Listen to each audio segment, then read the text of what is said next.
This is Mr. Larry coming to you from my basement, and I've gathered a number of items here that I've collected over the time, and some of these things are real and some of them are fake. So I'm going to go through some of these things and hope you will find some of these interesting. This guy is pretty cool. This is Carlos. I obtained him when I was in Las Vegas. That is a cattle skull, and it's pretty cool. He actually died when he was in New Mexico, and then he was brought over to Las Vegas, and then I purchased him there, and he's been pretty cool. These two up front here, this one is not a real animal, but boy, if this thing was, I surely wouldn't want to be on the planet with this thing. I saw this thing in the store and I said, I gotta have this for my class, for my 7th graders. So I purchased him. He was actually the last one on the shelf, and he was pretty high up, and somebody else wanted this. And I decided I'd get it myself, so we're not waiting for the attendant. I climbed up the top and I pulled the box off the shelf and got it myself. And that was the last one. And I said, I gotta have this thing. It's so cool. I have tried to tell some of the kids that this thing was real. Then I tell them, no, it's not. This is not authentic, but it's pretty close to one. This is like a cougar, a mountain lion.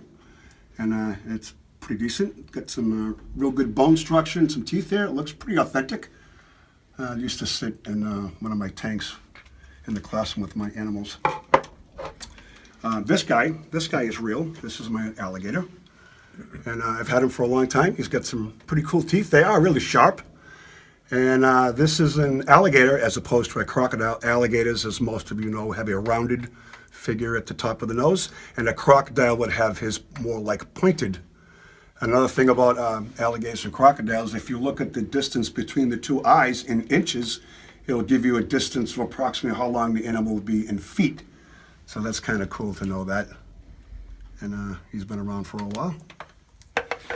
These are my bullhorns. I picked up these when I was out in Vegas. And these are pretty cool. They're real. And I really like these. I was getting on the airplane with these, even though I had it wrapped up, and they didn't want to put me on the plane because they feared as this would be a weapon. So they held up the plane for a little bit. I said, hey, I'm a science teacher. This is my classroom. So they let me on, and that's cool. This thing I got from another science teacher when I first started teaching, and I did not know what it is. He didn't know what it was. We both knew it came from the ocean. So I took a picture of this and sent it off to an ichthyologist who is a fish specialist. And he wrote back and said, what I have here was the head to an approximate 2,000-pound bluefin tuna. So I was very impressed when I heard that. And he still actually smells a little bit of saltiness to him. So this is the bottom part of the skull. This is where this would join in with the rest of the backbone. And that's a pretty cool piece. I had a friend of mine who used to build glass aquarium tanks, and he built me one. He also owned a couple of snakes, and this one was one of 2 that he had. This one was about an 8 or 9 foot boa constrictor, and when I got this skin, I was very happy. So I had that put up in plastic, and you can see all kinds of the scales in the skin. And this is about 8 or 9 feet long. Pretty cool.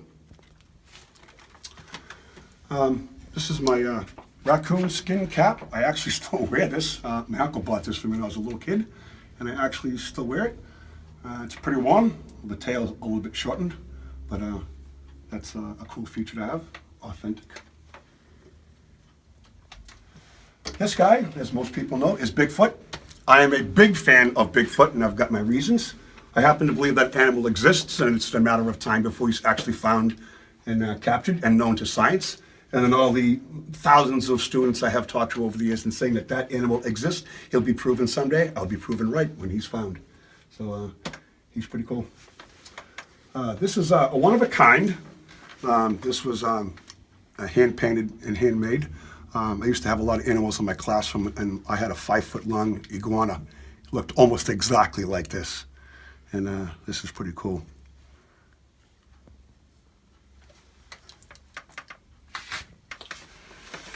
Over here, this is authentic. This is cool. This is a shark's tooth still embedded in the rock bottom. That is authentic. This is a very large tooth, as you can see. Pretty sharp. It's millions of years old, And that's a cool specimen right there. I have not figured out what animal this came from, but this was given to me by a parent who found this and started to bring it into a science teacher and see if we could figure out what it was from. But the front part was the teeth there. That'll be an easier part to identify what this animal was. And we can look at the back teeth and we can try to figure out what animal that would belong to, what mammal. But that's pretty cool. And this is a vertebra. It's a backbone, and it's rather large. Our backbones would be considerably smaller than this. This, according to the way I'm looking at it, is probably the size of the backbone to a horse, maybe, because that's really quite large. And you can see the hole through the center. This is where the spinal cord will come through, being protected by all that bone, which is the reason why it's so well protected. And if you take a closer look, you can see there's a lot of holes in bone. And there's a reason why their bones are lightweight and they're strong. It's also the reason why the Eiffel Tower was built, because Eiffel, who built the tower, looked at the bone structure, and from that structure got his idea to build the Eiffel Tower. And that's cool, using the bones. And that's a nice piece of vertebra, big chunk. This little guy, he's real. This is the parrotfish. And you can see he does not have a mouth like any other. That is a beak. And that is a cool little animal. Another cool animal is this dude. This is a scorpion, as most people know. Scorpions, as far as they are looking, when most people see the big pinchers, they think that's a bad dude. And actually, it's the other way around. The smaller the pinchers are, the more venom there's going to be in the tail. So this guy with the big pinchers, his sting would hurt no more than a bee sting. But if you were to go against the bark emperor scorpion, oh boy, those tiny clippers right there would mean there's a lot of potency in that tail, and that would kill you. So scorpions are pretty cool. This little thing is pretty neat. I got this from a person at the zoo. And this is a porcupine quill. And it's made out of the same material that your fingernails and hair are made out of. They are extremely sharp. That will poke right through you like a needle. And the other thing is that an average porcupine can have 30,000 quills. And if they have 30,000 quills, and these are all full of air, that makes them pretty good swimmers. But this is just a small one. A lot of them are more than a foot long. And those are pretty cool.